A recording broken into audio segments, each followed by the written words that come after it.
Alright, it's been a while since I got to record a YouTube video, especially like this. If you hear anything in the background, it is I'm watching Alone, which is a survival TV show with my husband.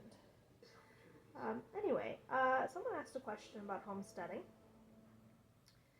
so I thought I would talk about that today. So while I crochet, I'm working on a Norse crate cover, which is red. So the term homesteading has been used to talk about subsistence farming for hundreds of years. The first big piece of legislation, or like big time that homesteading was used, was in the 1800s when the United States government passed the Homesteading Act, I think.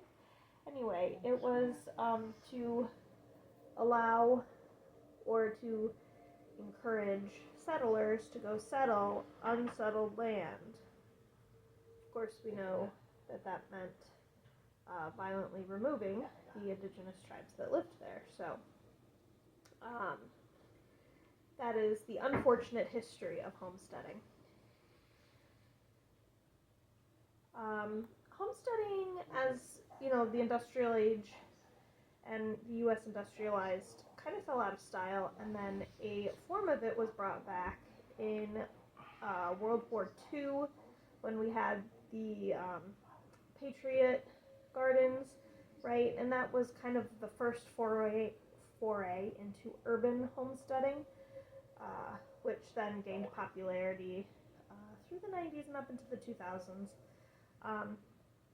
And the idea of urban homesteading was essentially what the Patriot Farms was we are going to try to be as sustainable as possible with as little space as we can, right? And this is what the Patriot Gardens were for in World War II, as there were rations, this big encouragement to garden at home so you had more things that wasn't relying on large-scale farming and things like that. So that's a very brief and simplified history of homesteading. Sorry, checking my yarn. Anyway, homesteading today is kind of what it sounds like. It's similar to hobby farming. So homesteading and hobby farming are very similar in that it is not a full-scale farm. It is usually not a specific type of farm, like you'll have dairy farm or meat cattle or pig farm sort of thing. It's not like that. They're not specialized farms. The big difference is that hobby farming is mostly, as it sounds, kind of for fun. The primary, you'll see hobby farms in with horses and stuff. When people have a couple horses in their backyard, that would be like a hobby farm type situation, stuff like that. Homesteading, on the other hand, is really more focused on sustainability. So homesteaders, instead of just picking animals that they like, which we do, don't get me wrong, homesteaders generally are going to pick animals that will help them be as self-sufficient as possible. So in our case, the animals that we hope to eventually have are sheep. And part of the reason that we're picking sheep, and the breeds of sheep that we pick, a hobby farm might pick something like the Valais black-nosed sheep because they're really, really cute. They're fun. They're cute little pets, right?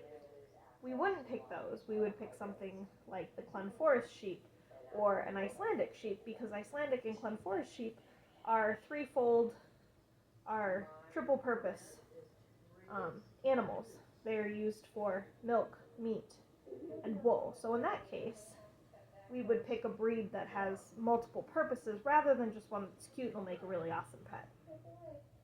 And again, Valais black-nosed sheep have purposes too, right? But the Glen Forest sheep and the Icelandic sheep are very specifically triple purpose.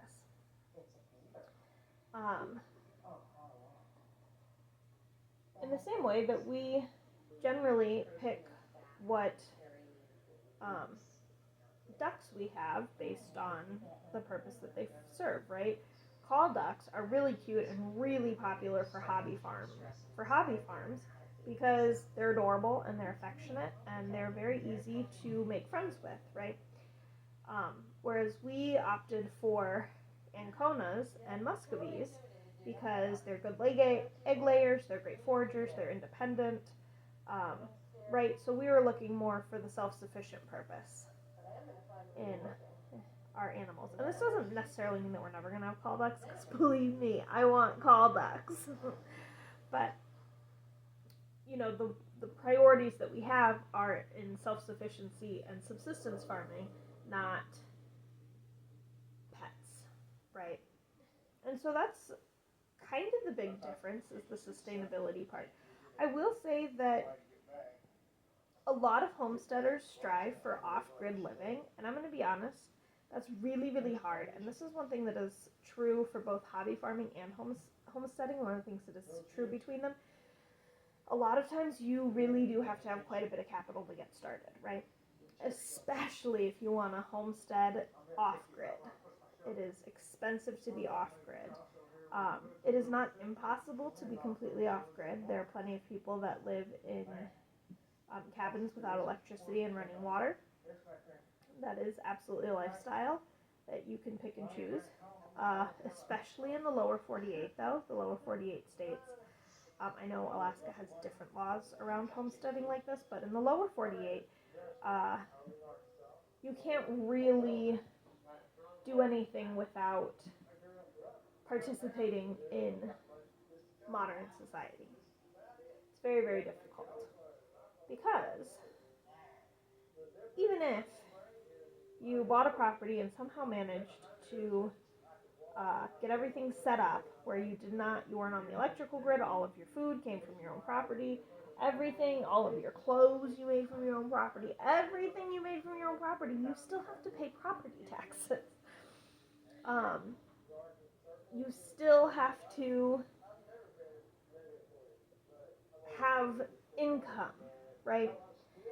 And realistically, there's no way that you can be completely off of modern amenities as far as building goes. Like, you're still going to need hammers and nails to build your cabin, unless you are really, really skilled in ancient joinery and tool making, which takes years and years and years of study, right? You're going to have to buy your supplies, so that money has to come from somewhere, which means you have to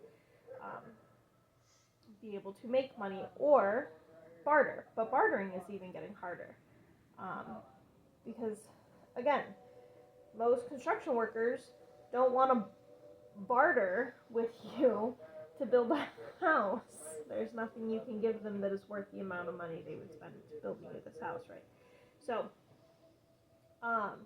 it's very, very difficult. It is not impossible. I know there will be people in my comments telling me, oh, there's this famous homesteader and he did it. You're right. It's not impossible. It is nearly impossible. And if you want modern amenities in your off-grid living, you're going to have to pay for them. And that's going to be expensive. It is possible to get modern amenities while living off-grid. There's a couple ways that you can do it. First and foremost, it is easiest to do this in states without extreme weather.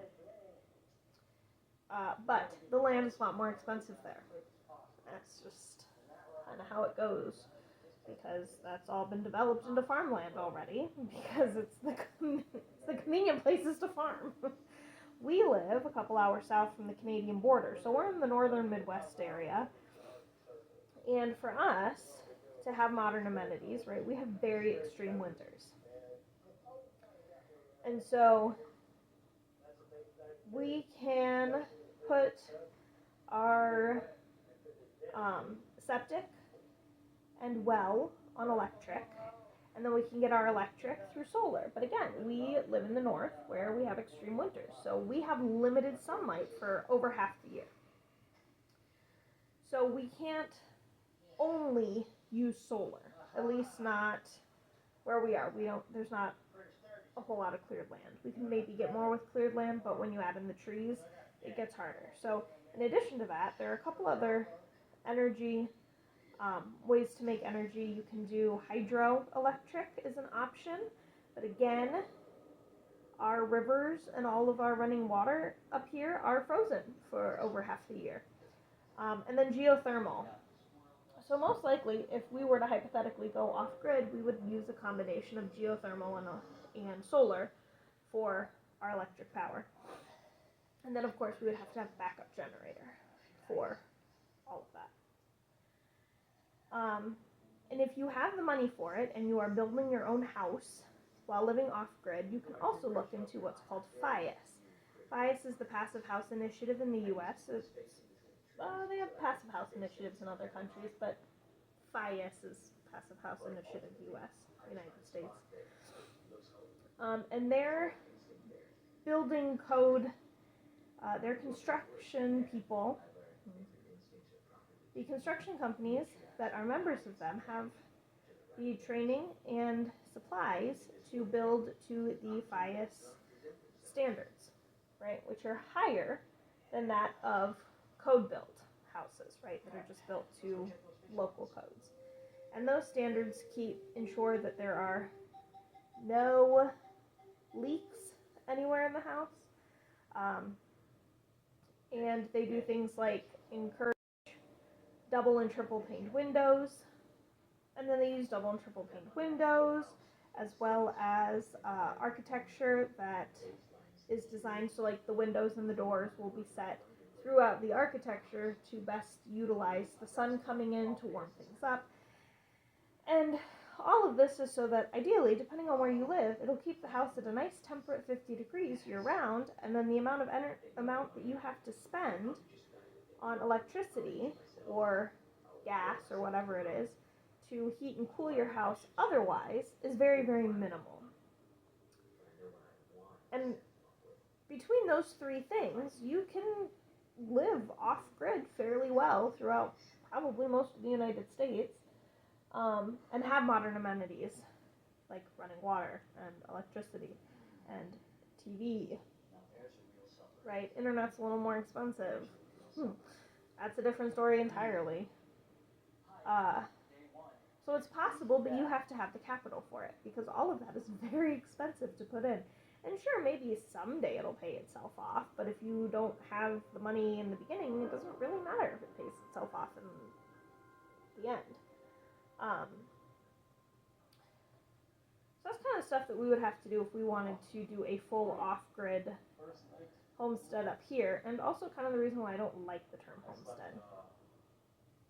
Now, I mentioned briefly urban homesteading, and urban homesteading is the idea that you should increase sustainability no matter where you are, right? So we just talked about how difficult it is to be able to live off-grid completely in the United States, and how it's nearly impossible. So there is no, perfection when it comes to homesteading. It's nearly impossible to have perfection in homesteading, unless you're a multi-billionaire. Then I guess you can do whatever you want, you know what I'm saying? So the idea behind all sustainability is that some is better than nothing. And so urban homesteading encourages do whatever you can.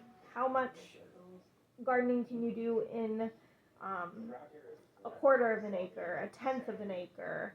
How much can you put in a small greenhouse like tent in your apartment and grow aloe plants and pepper plants? You know what I mean? Some people put, small fruit trees in their apartment.